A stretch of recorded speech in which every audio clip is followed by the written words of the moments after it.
Hi, it's Stephen here for the Idiot Quilter, and today I thought I'd show you some of the projects that I'm working on currently. So let me pull the camera down so you can have a better look here of what's on my cutting mat.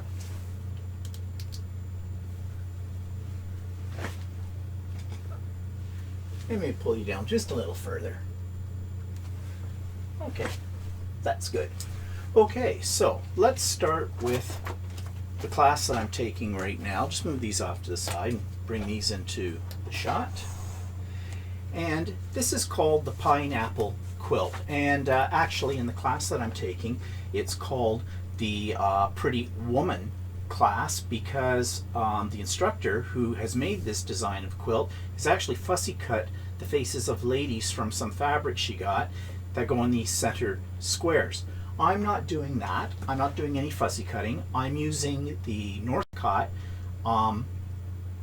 what do they call it, Solstice collection, which they've just came out with this year.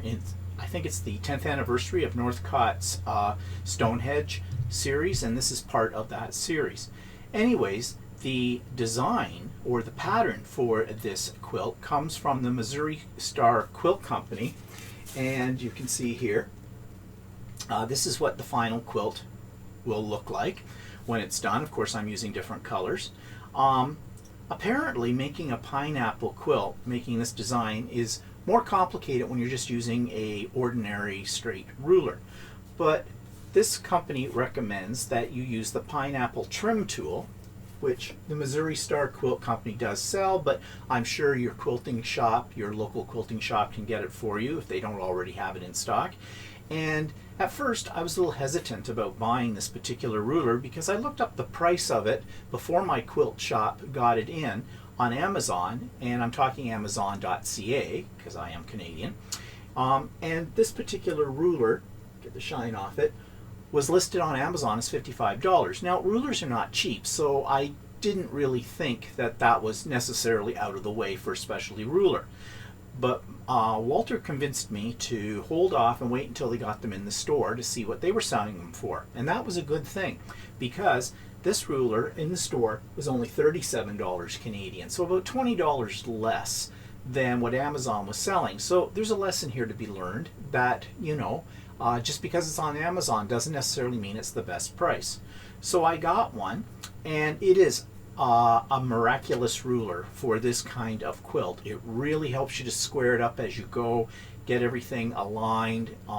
It is, if you're going to do this style of quilt, I highly recommend investing in this type of ruler.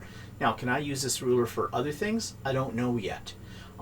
It may be kind of a one-off in terms of, you know, it's only going to make a pineapple quilt. But we'll see how that works. But it is a good ruler, and it's made by, I think it might be Creative Grids. It is, it's Creative Grids, so you know it's good quality. So I'll show you the blocks. I have all the blocks finished, and I have them organized so that I have them so that the colors are the way I want the colors to be, and what order I want to put them in. And the one tricky part that's going to be about putting this quilt together is lining up these edges. And so what I did, not all of these line up perfectly for one reason or another. You see the points don't line up on this particular one. So what I've done is, this quilt is 4 blocks across, 5 blocks down. They're 10-inch blocks, which, just as an aside, it confuses me on patterns still. When they write block size 10-inch finished, does that mean it's 10-inch finished at this stage, or does it mean that that's 10 inches after you sew it into your rows when you lay out your quilt, which would actually make the 10-inch blocks 9.5 inch. I was going to start squaring them up at 10 inches because some came out 10 inches, some came out 10.25, a little bit like that, which explains the reason why I'm having trouble with some of them matching up these points on the edges. But I decided not to. I felt that if I could get these lined up in the rows, then I can trim the rows later and sort of fudge it, make it fit. But I do find that confusing, so maybe someone out there can drop me a note who's a more experienced quilter and say, when you see it in a pattern, it says 10-inch finished block size, does that mean this, or does that mean after you get it all sewn into a quilt top? I don't know. I'm a little confused. That's because I'm an idiot. Okay, so anyways, I organized all these they go across. It's 1, 2, 3, 4, 5. It's going to go 5 across and 4 down. And I have them organized so that I know that my points on the edges will line up. Now, maybe tricky when I get to lining them up, you know, after the rows are cut, lining them up row to row with these. We'll have to see. Maybe some more fudging involved in all of that. But anyways, these are done. There's 20 blocks, and the next thing is to get them into the quilt top and then add my borders, and the quilt top will be done. It goes together fairly fast when you get going with the ruler. At first, I did a few blocks one at a time, so I finished each block and then moved on to the next block. But as I got going, I started to do 2, 3, 4 of them in a row. So I would sew on 4 of them this round, they call it a round, on each one, and then add the next one on each one, etc. And I found that that made things go a little faster.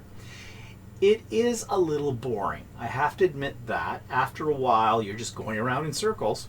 But I think it's going to look really nice with these fabrics when I get it all together. So that's that project. And then I've worked off and on this one. This is not a class. This is a Angela Walters pattern from the Midnight Quilt Show, and this is called Starburst. And it was a free pattern download. And it's basically very simple in the sense that all you're making are half square triangles. So here are some of mine. These are not all of them. I think I had to make 140 half square triangles. And then I'm getting really good at half square triangles. I can tell you that because I've had several quilts that had a lot of half square triangles, and really in the quilting world you can't avoid half square triangles. They're not that difficult to make. I guess the trick is, and I've heard other people say this, that when you make half square triangles, what you want to do is make them bigger than what the finished size is going to be. So I think the finished size of these was supposed to be 4.5 inches. I did these at 5 inches, used 5-inch squares. I actually used charm packs for this. Well, with the exception of the white background, that was yardage. But I had cut in 5x5 squares, but the rest of these were 5-inch squares from a charm pack. I did them in blues, not because Angela Walters is doing it in blues, it's because I like blue. So I found a charm pack that had colors in it that I like. I'll just lay some of these out here so you can see. And I think it's going to be very pretty. There's still a lot of sewing to do because here's the pattern at the back, how you lay it out. But you can see it's sort of, the star is off center down here and it bursts out. So I guess the name Starburst. And then this isn't showing it, but then I'll put a border on it, maybe a double border. We'll see what size it finishes out to. I guess to say that it finishes, it's 14 by 18 blocks. Finished size, I'm not sure. Probably tells me inside. Yeah, 56 by 72 inch throw. We'll see. Yeah, I may make it. It may end up being a little bit bigger than that, depending on what I use for borders and that kind of thing. So that's another one that I'm working on right now. Now, some other projects that I have been working on. I'll save that one for a moment. So Canada Day is coming up here in our country, and that's sort of our version of Independence Day, like the States have. And so I had some of this fabric. This is from our 150th year in Canada. And I decided that I would make a table runner. Actually, this is a small table runner. It ended up, because of the size of the borders, maybe a little wider than a table runner. So this would probably make it better hanging. But it's whatever you want.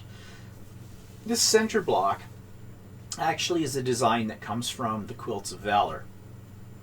And I am working on blocks for the Quilts of Valor. And if you don't know what Quilts of Valor is, it's simply quilters make blocks that they send off to the organization Quilts of Valor, and they get other people to make them into quilts, and then the quilts are presented to servicemen, which is a great idea. We had a presentation at our guild about the Quilts of Valor, and one of the ladies in my guild was in the service, Canadian Services, for about 31 years, I think, and she received one of these, and she says it was very emotional. She said that this was something that meant a lot to her, and it means a lot to other people who have left the Army or services or the Navy or whatever, and yeah, it helps them handle, you know, stress and things like that that come often they suffer from after they've done, you know, active duty. And so I thought, yeah, I think that's a great idea, and so I am working, not all the time, but I'm working on squares for the Quilts of Valor. Now I am thinking about doing the quilt myself once I get all the blocks done. We'll see how that goes. But anyways, back to this. I made this, and it's kind of my own design, except for that centerpiece. The rest of these are mine. They're just flying geese and borders. And what I did with this was I was sort of imitating a stylized version of our Canadian flag. Of course, we have the red maple leaf in the center, and we have red and white bars on the outside of that, so I was just playing with that design. I'm really pleased with the way this has turned out, and for the quilting I went very simple. I didn't want to attempt free motion quilting on it because I'm still working on that, and I'll talk about that in a second. So I just did some walking foot quilting, just a wavy line, and I think it turned out quite nice. Now I made this as possibly a gift. There is a possibility that on July the 1st, which is Canada Day, or the weekend, I'm not sure if July the 1st falls on a weekend this year or not, but whatever, we may be invited to a party. And if so, I thought this might make a really nice hostess gift. I'm also thinking of making some placemats to go along with it, using this design in the center of the placemats. We'll see. I don't know if I'm going to have enough time for that. I'm constantly working on different projects. But anyways, and I'll show you the back. Now you won't be able to see the quilting on the back very well.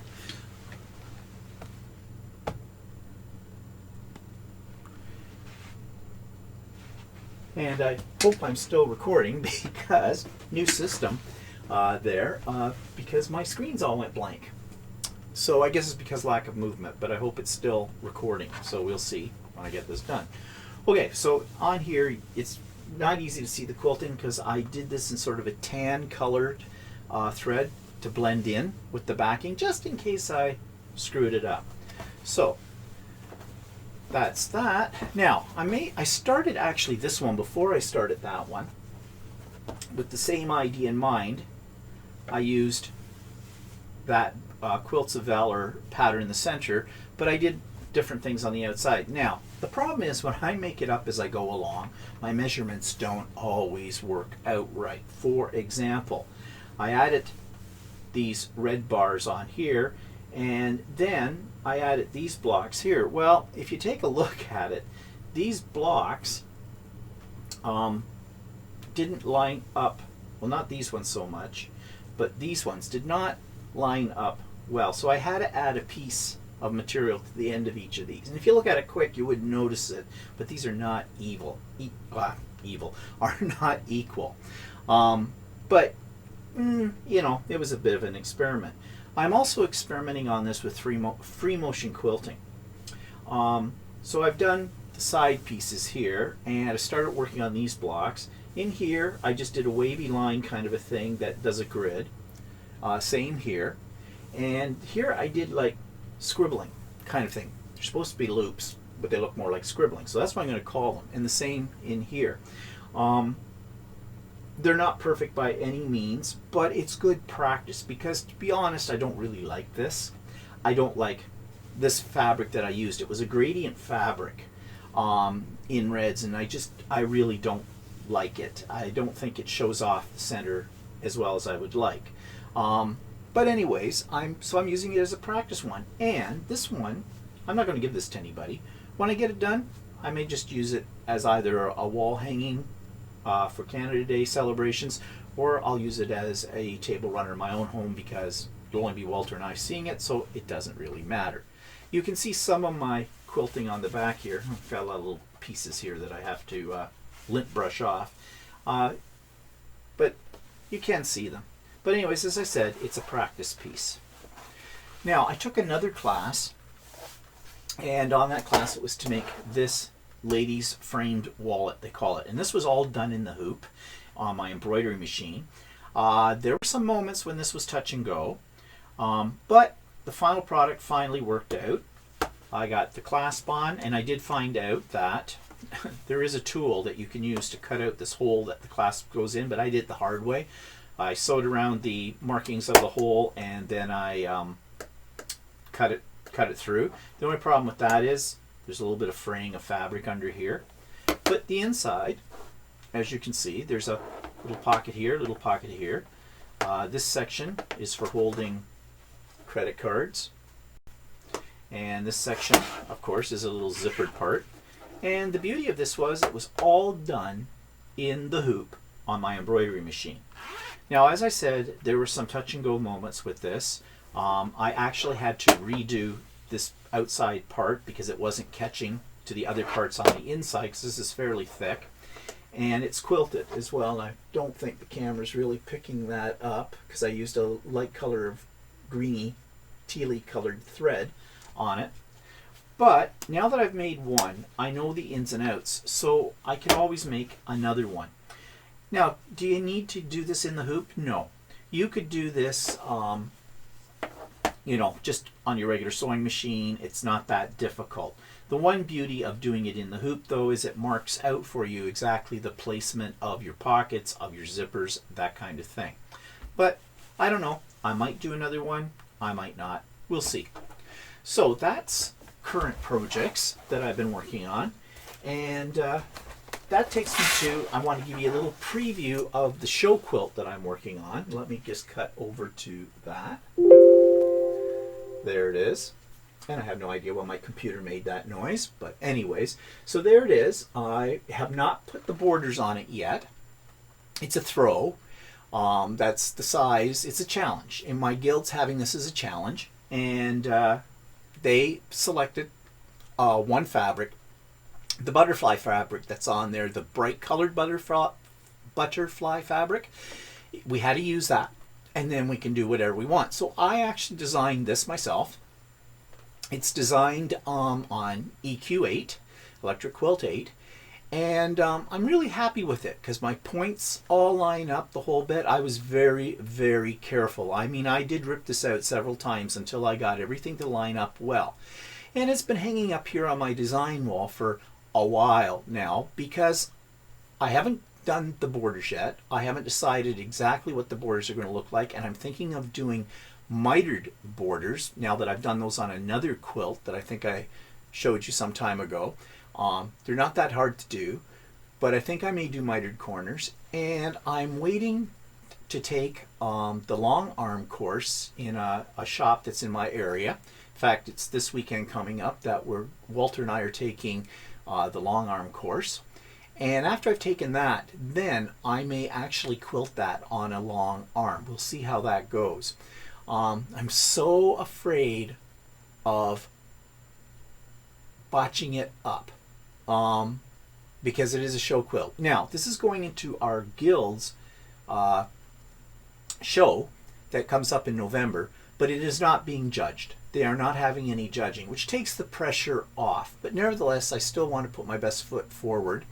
And, being a man as a quilter, I have a feeling that we get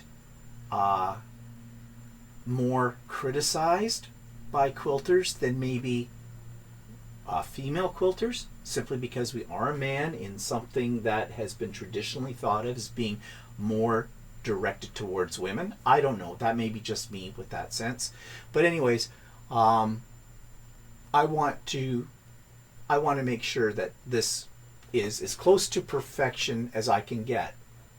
I've only been quilting for just a little over a year, so there's still lots to learn and lots of practice, and you learn as time goes by. So that's what I've been up to, and I thought I'd share these things with you. Let me bring my camera up just a bit so you can see me. There we go. And yeah, as always, I'm having a lot of fun with quilting. I'm learning things all the time. I think that's what I like about it, because you know, it's always a little different. And right now I've got a lot of projects to work on. So I hope you enjoyed this video, and I'll be making another one soon. So stay tuned. We'll see you later. Bye bye.